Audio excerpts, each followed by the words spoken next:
people are like, what does this preparedness thing mean? Like, what does it mean? Are you one of those like super preppers waiting for the end of the world, or, where you've got, 3 years worth of food stored in your garage and all that stuff? Look, I think being prepared means different things to different people.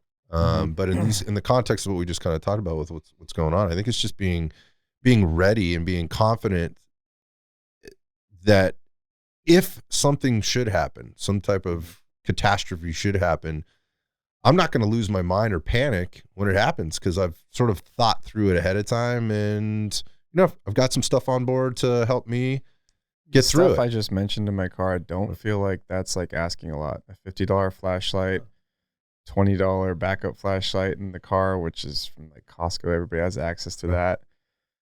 Case of water, case of protein bars. It's easy, right? It's easy. Super it's easy. Inexpensive. And it's not crazy. I mean, we just, people, that's, you're stretching there, man. Like, come on, what, the zombie apocalypse? No, I'm talking about what we just saw happen in the last week. Like those kinds of things, they happen all the time. And again, we could talk about the ones that happen just here locally as of late, like crazy weather, flooding, some storms that caught people off guard. Yeah. And you're just putting a little bit of extra thought into, well, I don't want to be that guy. Here's the other piece of that too, in terms of being prepared. I mean, you're talking about your car, your stuff, your bag, but what are you prepared to accommodate your family, right? Your spouse, your partner, or whatever else that's in there who may be along for the ride.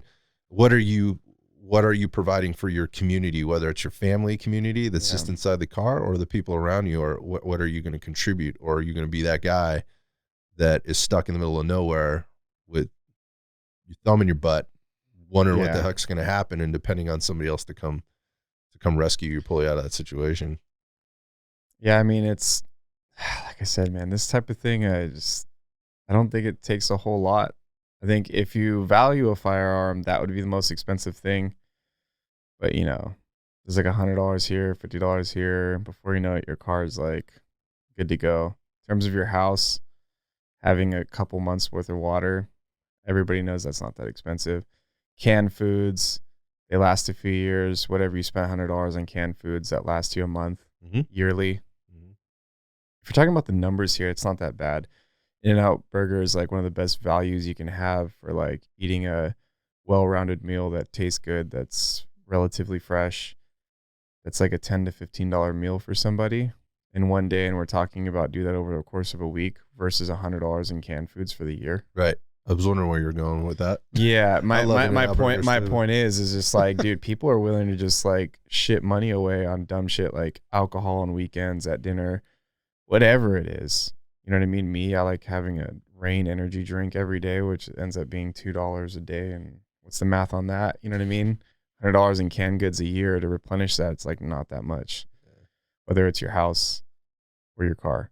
You don't have to be an expert at this stuff either, dude. Right? You're a human. You got to eat.